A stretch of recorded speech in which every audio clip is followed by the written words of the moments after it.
মানুষকে ভালোবাসতে না পারলে তাকে বলে দাও। শুধু শুধু মিথ্যা ভালোবাসার অভিনয় করে তাকে কষ্ট দিও না।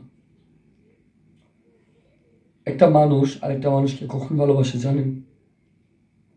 যখন একটা মানুষ আরেকটা মানুষের উপর বিশ্বাস রাখে, যখন তার প্রতি তার একটা অধিকার খাটায়, যখন তাকে সে চোখ বুঝে অন্য মানুষের থেকে আলাদা ভাবে, তখনই তাকে সে ভালোবাসে। কিন্তু একটা মানুষকে প্রকৃতভাবে ভালোবাসতে না পারলে তখন তার মধ্যে বিশ্বাস, ভক্তি এবং মোহ, মায়া এগুলো কাজ করে না। প্রকৃত ভালোবাসা সেই পাওয়ার যোগ্য যে তার ভালোবাসাকে মূল্যায়ন করে।